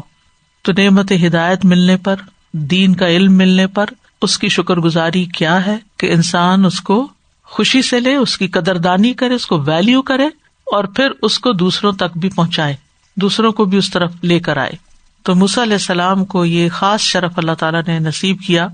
ایک اور روایت سے پتہ چلتا ہے کہ موسیٰ علیہ السلام کی اس موقع پر یا ایک اور موقع پر جو بات ہوئی، اس میں انہوں نے اپنے رب سے کچھ سوالات بھی کیے تھے۔ موسیٰ علیہ السلام نے جو کلام ہوا نا، اس میں سے ایک سوال یہ تھا، یا ربی ایو عبادک اتقی، اے میرے رب تیرا سب سے متقی بندہ کون ہے؟ تو اللہ تعالیٰ نے فرمایا جو مجھے یاد رکھتا اور بھولتا نہیں۔ انہوں نے پوچھا فایو عبادک اہدی، سب سے زیادہ ہدایت یافتہ کون ہے؟ فرمایا جو میری ہدایت کی پیروی کرتا ہے۔ پوچھا تیرا کون سا بندہ سب سے زیادہ منصف، انصاف کرنے والا؟ کہا جو لوگوں کے لیے اسی طرح فیصلہ کرتا ہو جو اپنے لیے کرتا ہے۔ سوال کیا فایو عبادک اعلم، پوچھا کون سا تیرا بندہ سب سے زیادہ علم والا ہے؟ فرمایا جو علم سے سیر نہیں ہوتا اور لوگوں کے علم کو اپنے علم کی طرف جمع کرتا رہتا ہے، یعنی علم حاصل کرتا رہتا ہے، ایکوائر کرتا رہتا ہے، لیتا رہتا ہے، یعنی یہ نہیں کہتا کہ بس میں نے یہ کورس کر لیا، یہ یہاں تک پڑھ لیا، میرا فل سٹاپ، آگے کچھ نہیں پڑھنا میں نے، نہیں، لیتا رہتا ہے۔ سوال کیا ایو عبادک اعز، تیرا سب سے زیادہ عزت والا بندہ کون سا ہے؟ فرمایا جو مقابل پر قدرت پانے کے باوجود معاف کر دے۔ پوچھا تیرا سب سے زیادہ مالدار بندہ کون سا؟ ایو عبادک اغنا، فرمایا جس کو جو کچھ دیا جائے اس پہ راضی ہو جائے۔ پوچھا ایو عبادک افقر، پوچھا کون سا تیرا بندہ سب سے زیادہ فقیر ہے؟ فرمایا جس کی حالت ناقص کر دی گئی ہو، یعنی ضرورت سے زیادہ چاہنے والا ہو، کہیں تسلی نہیں اس کی، ایسا بندہ محتاج ہی رہتا ہے، جو مل گیا کہ ابھی بھی تھوڑا ہے، تو محتاج ہی ہے نا پھر وہ۔ پھر اسی طرح موسیٰ علیہ السلام نے رب سے جنتیوں کے بارے میں بھی سوال کیا۔ پوچھا جنت والوں میں سب سے کم درجے کا کون سا آدمی ہوگا؟ اللہ تعالیٰ نے فرمایا وہ ایک آدمی ہوگا جو سارے جنتیوں کے جنت میں داخل ہونے کے بعد جنت میں داخل ہوگا۔ اس سے کہا جائے گا جاؤ جنت میں داخل ہو جاؤ، وہ عرض کرے گا میرے رب کیسے جاؤں؟ وہاں تو سب لوگوں نے اپنے اپنے مراتب و جگہ متعین کر لی ہیں۔ تو اللہ تعالیٰ فرمائیں گے کیا تو اس بات پہ راضی ہے کہ تجھے اتنا ملک دیا جائے جتنا دنیا کے بادشاہ کے پاس تھا؟ وہ کہے گا میں راضی ہوں۔ اللہ تعالیٰ فرمائیں گے جاؤ اتنا ملک ہم نے تجھے دیا، اور اتنا اور اتنا اور اتنا اور اتنا، اور پانچویں مرتبہ وہ کہے گا رب میں راضی ہو گیا۔ اللہ تعالیٰ فرمائیں گے یہ بھی لے لو اور 10 گنا اور لے لو، اور جو تمہاری طبیعت چاہے اور جو تمہاری آنکھوں کو اچھا لگے وہ بھی لے لو۔ وہ کہے گا میرے رب میں راضی ہو گیا۔ موسیٰ علیہ السلام نے پوچھا سب سے بڑے درجے والا جنتی کون سا ہے؟ اللہ تعالیٰ نے فرمایا وہ تو وہ لوگ ہیں جن کو میں نے خود منتخب کیا ہے اور ان کی بزرگی اور عزت کو اپنے ہاتھ سے بند کر دیا اور اس پر مہر لگا دی۔ تو یہ چیزیں نہ تو کسی آنکھ نے دیکھی، نہ کسی کان نے سنی، نہ کسی انسان کے دل پر ان کا خیال گزرا۔ آپ نے فرمایا اس کا مصداق اللہ تعالیٰ کی کتاب کی آیت ہے فَلَا تَعْلَمُ نَفْسٌ مَّا أُخْفِيَ لَهُم مِّن قُرَّةِ أَعْيُن، یعنی سب سے بڑے درجے والے وہی ہیں جن کو ایسی جنت ملے گی کہ جس کے بارے میں کوئی کچھ نہیں جانتا، اور ہم نے اس کے لیے تختیوں میں ہر چیز کے بارے میں نصیحت اور ہر چیز کی تفصیل لکھ دی۔ بس اسے مضبوطی سے پکڑ لو اور اپنی قوم کو حکم دو کہ وہ اس کے بہترین کو لے لیں، عنقریب میں تمہیں فاسقوں کے گھر دکھاؤں گا۔ اس آیت کا مطلب یہ ہے کہ موسیٰ علیہ السلام کے لیے تورات میں ہر وہ چیز درج کر دی گئی جس کی بنی اسرائیل کو ضرورت تھی دینی یا دنیاوی اعتبار سے۔ تو اللہ تعالیٰ نے موسیٰ علیہ السلام کو حکم دیا کہ وہ ان تختیوں کو اس عزم کے ساتھ لیں کہ اس پر عمل کریں گے، اور جن چیزوں سے یہ روکتی ہے اس کے اندر جو تعلیمات ہیں ان سے اجتناب کریں گے، ان سے بچیں گے۔ اور یہ بھی بتایا کہ اگر کوئی ان باتوں پر عمل نہیں کرے گا تو تمہیں جلد پتہ چل جائے گا کہ نافرمانی کرنے والوں کا پھر انجام کیا ہوتا ہے۔ اس آیت سے بھی یہ بات پتہ چلتی ہے کہ کتاب کو کس لیے لینا چاہیے؟ نصیحت حاصل کرنے کے لیے، عمل کرنے کے لیے، اور اگر انسان عمل نہیں کرتا تو پھر انجام کیا ہوتا ہے وہ بھی انسان کے سامنے آ جاتا ہے۔ وَكَتَبْنَا لَهُ فِي الْأَلْوَاحِ مِن كُلِّ شَيْءٍ، كَتَبْنَا لَهُ، ہم نے اس کے لیے لکھ دیا۔ ایک معنی یہ بھی کیا گیا ہم نے اس کے لیے فرض کر دیا کیونکہ کتبہ کا معنی کتب علیکم الصیام، فرض کرنے کے معنی میں. دوسرا قلم سے لکھنا، ہم نے لکھا، یعنی اللہ سبحانہ تعالیٰ نے تورات کو اپنے ہاتھ سے لکھا تھا. من کل شیء، کل شیء سے مراد یہ نہیں کہ دنیا کی ہر بات لکھ دی، اس میں احکامات میں سے جو ضروری چیزیں تھیں، حلال حرام، جائز ناجائز، فرض غیر فرض وغیرہ. اور دوسرا معنی یہ کہ حکمت اور نصیحت کی ہر چیز. موعظۃً و تفصیلاً لکل شیء، یعنی عقائد، احکامات، اخلاقیات وغیرہ جو بھی ضروری احکامات ہیں وہ سب دیے. فخذھا بقوہ، تم اس کو مضبوط پکڑ لو، خوب مضبوطی سے، محنت سے، عزیمت سے، شکر گزاری کے ساتھ، یا یہ کہ دل کی مضبوطی، پختہ ارادے اور عزم کے ساتھ. ایک ہوتا ہے نا کہ ہمیں کوئی چیز دیتا ہے، اچھا یہ کر لو، یہ مثلا کوئی نسخہ آپ کو بتاتا ہے، کوئی ریسیپی بھیجتا ہے، تو کہتے ہیں جزاک اللہ خیر، بہت شکریہ، لیکن آپ کی نیت اندر سے کیا ہوتی ہے؟ بس ٹھیک ہے، دیکھ لیا اس کو.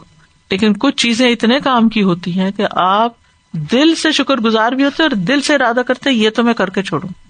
کتاب اللہ کے ساتھ بھی، یا کتاب اللہ کے احکامات جو لیسنز ہم لیتے ہیں ان کے ساتھ بھی ہمارا یہی رویہ ہوتا ہے. ایک رویہ یہ ہوتا ہے کہ ہم سنتے ہیں تو ہم کہتے ہیں ہاں بس سن لیا، پتہ چل گیا، اور ایک یہ ہوتا ہے کہ اب میں کر کے چھوڑوں گی. تو یہ ہے بقوہ، خذھا بقوہ. جیسے یحییٰ علیہ السلام کو حکم دیا گیا تھا نا، یا یحییٰ خذ الکتاب بقوہ. تو یہ قوت سے پکڑنا جو ہے، مضبوطی سے پکڑنا، یہ کہ پکے ارادے سے، دل کی نیت سے. ہمارا حال کیا ہے؟ ہم نے ہاتھ سے تو مضبوط پکڑ لیا ہے کہ نیچے نہ گرے، پیچھے نہ ہو، بے ادبی نہ ہو. وہ بھی اب کم ہی رہ گئی، ادب بھی کم ہو گیا. پتہ ہی نہیں چلتا جب سے موبائل پہ آیا، بعض اوقات اسکرین کھلی ہوتی ہے اور ہم کسی جگہ کے اوپر موبائل کو الٹا رکھ کے تو اٹھ جاتے ہیں. قرآن کے حروف ہیں اس پر اور آپ ایسے ہی رکھ کے اٹھ رہے ہیں. وہ جگہ پتہ نہیں صاف بھی ہے یا نہیں ہے. ابھی آپ کے پاؤں تھے وہاں، اب آپ نے وہ بھی رکھ دیا اس کو الٹا کر کے. تو ٹھیک ہے موبائل قرآن نہیں ہے، لیکن جب قرآن اسکرین پہ نظر آ رہا ہو تو پھر اس اسکرین کا بھی ادب ہوتا ہے، ان حروف کا ادب ہے اصل میں. تو یہ ہے کہ نیت کے ساتھ جب پتہ چل جائے حکم تو نیت اور ارادے کے ساتھ اس کو لو، کمزور ارادے کے ساتھ نہیں، اور پھر عمل کرے انسان. اور صرف خود نہیں، وَأْمُرْ قَوْمَكَ يَأْخُذُوا بِأَحْسَنِهَا، اور جا کے اپنی قوم کو بھی یہی حکم دینا ہے کہ وہ بھی اس کے احسن حصے کو لے لیں، وہ بھی اس پر عمل کریں. اس کا یہ مطلب نہیں کہ تورات میں کچھ چیزیں احسن تھی اور کچھ غیر احسن تھی، یہ نہیں. مطلب یہ ہے کہ کچھ احسن تھی اور کچھ حسن تھی. کچھ ایسے احکامات ہوتے ہیں نا جن پر عمل کر کے انسان کے بہت درجے بلند ہو جاتے ہیں. کچھ ایسے ہوتے ہیں کہ وہ اس سے کم درجے کے ہوتے ہیں. اعمال میں بھی نا، اعمال میں اب نماز کی اپنی فضیلت ہے، لیکن اس کے مقابلے میں کوئی اور حکم ایسا بھی ہو سکتا ہے کہ جس کی وہ فضیلت نہ ہو. پھر اسی طرح یہ کہ اللہ سبحانہ تعالیٰ نے عمومی طور پر جو کچھ بھی نازل کیا نا وہ سب اچھا ہی اچھا ہے، لیکن عقل مند لوگ جو ہوتے ہیں وہ ان چیزوں کا دھیان زیادہ رکھتے ہیں جو زیادہ فائدے کی ہوتی ہیں. الذین یستمعون القول فیتبعون احسنہ اولئک الذین ہداہم اللہ واولئک هم اولو الالباب. سورہ زمر کی آیت ہے، وہ لوگ جو کان لگا کے بات سنتے ہیں پھر اس میں سے سب سے اچھی بات کی پیروی کرتے ہیں، یہی لوگ ہیں جنہیں اللہ نے ہدایت دی، اور یہی عقل والے ہیں. یہ عقل والے لوگ ہیں. پرائرٹائز کرنا، مثلا ایک دن میں آپ 5 باتیں سیکھ، جیسے کل کی کلاس میں ہم نے کئی اصول سیکھے تھے، تو اس میں ضروری نہیں کہ سارے 5 آپ سے ریلیونٹ ہو، یا ضروری نہیں کہ کل ہی کے دن میں وہ 5 پورے کر لیں، لیکن یہ ہے کہ کچھ چیزیں تو انسان سیم ڈے جب سنے شروع کر لے، اور کچھ اپنے ٹائم پر پرائرٹائز کر کے. ایسے بندوں کے لیے خوشخبری بھی ہے، فبشر عباد الذین یستمعون القول فیتبعون احسنہ. میرے بندوں کو بشارت دے دیجیے، وہ جو کان لگا کے بات سنتے ہیں پھر اس میں سب سے اچھی بات کی پیروی بھی کرتے ہیں. سأریکم دار الفاسقین، ان قریب میں تمہیں فاسقوں کے گھر دکھاؤں گا. ایک رائے اس میں یہ ہے حسن اور مجاہد کی کہ اس سے مراد جہنم ہے. دوسرا ہلاک شدہ اقوام کی منزلیں، یہ قتادہ کا قول ہے، جیسے قوم عاد، سمود وغیرہ. تیسرا ملک شام، کیونکہ ملک شام میں اس وقت جبابرہ تھے، جب بنی اسرائیل نکل گئے تو پیچھے اور قوموں نے اس پہ قبضہ کر لیا. اور چوتھا یہ کہ مصر. ان قریب میں اپنی نشانیوں سے ان لوگوں کو پھیر دوں گا جو زمین میں ناحق تکبر کرتے ہیں. اگر وہ ہر نشانی بھی دیکھ لیں تو بھی وہ اس پر ایمان نہیں لائیں گے، اور اگر وہ ہدایت کا راستہ دیکھ لیں تو اسے راستہ نہیں بنائیں گے، اور اگر وہ گمراہی کا راستہ دیکھ لیں تو اسے اختیار کر لیں گے. یہ اس وجہ سے کہ بے شک انہوں نے ہماری آیات کو جھٹلایا اور وہ ان سے غافل رہے. تو مطلب کیا ہے کہ میں اپنی عظمت، اپنی شریعت، احکامات، ان سے متعلق جو دلائل ہیں ان کو سمجھنے سے ایسے لوگوں کو محروم کر دوں گا جو میری اطاعت نہیں کرنا چاہیں گے اور لوگوں سے ناحق غرور اور تکبر سے پیش آئیں گے، اور پھر وہ بے شمار نشانیاں بھی دیکھ لیں تو وہ اس کو اختیار نہیں کریں گے، اور گمراہی کا کوئی بھی رستہ دیکھیں گے تو اس کے پیچھے چل پڑیں گے، اور یہ اس وجہ سے کہ وہ آیتوں کو جھٹلاتے ہیں اور ان سے غافل ہیں۔ اصل میں انسانوں کی اس دنیا میں دو طرح کے لوگ ہوتے ہیں، ایک وہ ہوتے ہیں جو دنیا کے پیچھے بھاگ رہے ہوتے ہیں، مثلاً وہ پیسے کے فریب میں ہوتے ہیں، پیسے کی محبت میں مبتلا ہوتے ہیں، ان کو یہ لگتا ہے کہ پیسہ ہی سب کچھ ہے، اس لیے وہ ہر وقت پیسہ کمانے کی ہی خواب دیکھتے رہتے ہیں اور اسی کے منصوبے بناتے رہتے ہیں۔ کچھ لوگ شہرت اور عزت کے فریب میں ہوتے ہیں، وہ شہرت حاصل کرنے کے منصوبے بناتے رہتے ہیں، کچھ اقتدار حاصل کرنے کے، یعنی ان کو جو کچھ ملا ہے اس پہ راضی نہیں ہوتے بلکہ مزید کی تلاش انہیں آخرت سے پر غافل کر دیتی ہے، اور اپنے ان گولز کو اچیو کرنے کے لیے، ان چیزوں کو حاصل کرنے کے لیے وہ اپنی آخرت کو تج کر دیتے ہیں یا اس کو کمپرومائز کر لیتے ہیں، اور اگر ان کو اپنی اس منزل تک پہنچانے کے لیے کوئی غلط بات بھی کرنی پڑتی ہے، حرام کام بھی کرنا پڑتا تو وہ اس کو کر جاتے ہیں، اور وہ یہ نہیں سمجھتے کہ ہم اس حقیر دنیا کی کتنی بڑی قیمت ادا کر رہے ہیں اپنی آخرت کو قربان کر کے۔ اور دوسرے وہ لوگ ہوتے ہیں جو حق کی تلاش میں ہوتے ہیں اور ایمان ان کے لیے سب سے زیادہ قیمتی چیز ہوتا ہے، اور پھر وہ اس کی خاطر جو ان کو قربان کرنا پڑے وہ کر بھی جاتے ہیں۔ یہاں فرمایا سأصرف عن آیاتی الذین یتکبرون فی الارض بغیر الحق، میں اپنی آیات سے ان لوگوں کو پھیر دوں گا جو زمین میں ناحق تکبر کرتے ہیں۔ یتکبرون یعنی تکبر کی وجہ سے ان کے دلوں پہ مہر لگ جائے گی، بغیر الحق ناحق تکبر کیا کہ ان کو کسی نے یہ اتھارٹی نہیں دی کہ وہ اپنے آپ کو بڑا سمجھیں۔ اب آیات سے پھیرنے کا کیا مطلب ہے؟ ایک معنی یہ ہے کہ اللہ کی کتاب سمجھ میں نہ آنا، یعنی ان کو اللہ کی کتاب سمجھ نہیں آئے گی، آیات کتاب کی اس سے اللہ تعالیٰ پھیر دے گا، اسے چھوڑ دیں گے یا اس کو سمجھیں گے ہی نہیں، پرواہ نہیں کریں گے، کتاب اللہ کو چھوڑ کے کچھ اور کریں گے، کیونکہ ان کو یہ نظر آ رہا ہے کہ اس کے ذریعے نہ مجھے پیسہ مل رہا ہے، نہ مجھے کوئی عزت مل رہی، نہ مجھے کوئی اقتدار مل رہا ہے، نہ مجھے کوئی دنیا کی اور چیز مل رہی، تو اللہ تعالیٰ ان سے پھر یہ کام ہی لے لے گا، جاؤ پھر۔ دوسرا یہ ہے کہ آیات سے فائدہ اٹھانے سے پھیر دوں گا، یعنی تکبر اور غرور کے بدلے میں۔ ابن عیینہ کہتے ہیں میں ان سے قرآن کے فہم کو کھینچ لوں گا اور اپنی آیات سے لوگوں کو پھیر دوں گا۔ ایک معنی یہ بھی کہ زمین و آسمان میں عبرت کی جو نشانیاں اور آیات ہیں ان سے پھیر دوں گا، ان سے انہیں کوئی سبق نہیں ملے گا۔ تو یاد رکھیے جو شخص حق سے ضد رکھتا ہے وہ ہدایت سے محروم رہ جاتا ہے۔ تو تکبر اور بے صبرا پن جو ہے وہ انسان کو علم سے محروم کر دیتا ہے۔ سلف صالحین میں سے کسی نے کہا جو علم سیکھنے کی ذلت پر ایک گھڑی صبر نہ کر سکے وہ جہالت کی ذلت میں ہمیشہ باقی رہے گا۔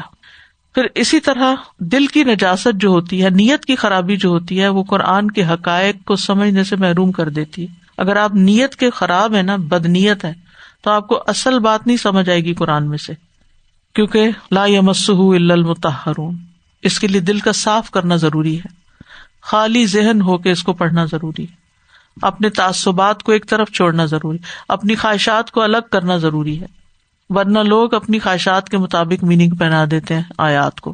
وَإِن يَرَوْا كُلَّ آیَةٍ لَا يُؤْمِنُوا بِهَا، اور اگر وہ ہر نشانی بھی دیکھ لیں پھر بھی نہیں مانیں گے۔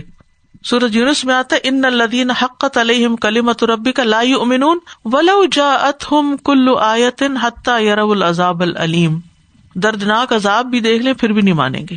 وَإِن يَرَوْا سَبِيلَ الرُّشْدِ لَا يَتَّخِذُوهُ سَبِيلًا، استغفر اللہ، یعنی رشد کا راستہ بھی دیکھ لیں تو اس کا راستہ نہیں اپنائیں گے، سمجھ آ بھی جائے نہیں لیں گے۔ وَإِن يَرَوْا سَبِيلَ الْغَيِّ يَتَّخِذُوهُ سَبِيلًا، اور اگر گمراہی کا راستہ کہیں نظر آئے تو اس کو راستہ بنا لیں گے، الٹی بات ان کو سمجھ آئے گی، حق کی بات نہیں سمجھ آئے گی، غلط باتوں کو اپنا وتیرہ بنا لیں گے، اس کے اوپر خوش ہو جائیں گے، الٹے سیدھے دلائل جو لوگ دیتے ہیں ان کو واہ واہ کریں گے، اور جو صحیح بات قرآن و سنت کی دلیل کے ساتھ کریں اس کو وہ نہیں اختیار کریں گے۔ ذالک بانہم کذبوا بآیاتنا، یہ اس لیے کہ انہوں نے ہماری آیات کو جھٹلا دیا تھا، وکانوا عنہا غافلین، اور وہ ان سے غافل تھے۔ تو آیات الہی کو ٹکرا دینا، ان کے بارے میں غفلت اختیار کرنا، ان کو حقیر سمجھنا، یہ انسان کو گمراہی کے راستے پہ لے جاتا ہے اور ہدایت سے ہٹا دیتا ہے۔ وکانوا عنہا غافلین، اور وہ ان سے غافل ہیں، یعنی ان آیات کے اندر کیا کہا گیا ہے اور یہ کس برے انجام کی خبر دے رہی ہیں ایسا کرنے پر، اس کی پرواہ نہیں کرتے۔ اور وہ لوگ جنہوں نے ہماری آیات اور آخرت کی ملاقات کو جھٹلایا، ان کے سب اعمال ضائع ہو گئے، انہیں اسی کا بدلہ دیا جائے گا جو وہ عمل کیا کرتے تھے۔ یعنی جو کوئی اللہ کی آیتوں اور قیامت کے دن کو جھٹلائے گا اور اسی پر قائم رہے گا یہاں تک کہ اسی پر ہی موت آ جائے اس کو، تو قیامت کے دن کفر کی وجہ سے، گناہوں کی وجہ سے، یعنی ایسے گناہ جو شرک وغیرہ ہیں، ان کے باقی اعمال ضائع ہو جائیں گے۔ اعمال کے ضائع ہونے کے دو اسباب یہاں بتائے گئے ہیں، ایک کذبوا بآیاتنا اور دوسرے کذبوا لقاء الآخرہ، آیات کو جھٹلایا اور آخرت کی ملاقات کو جھٹلایا، تو اس وجہ سے حبطت اعمالہم، ان کے سب اعمال ضائع ہو گئے۔ تو یہ ان پر ظلم نہیں کیا اللہ تعالیٰ نے، کیوں؟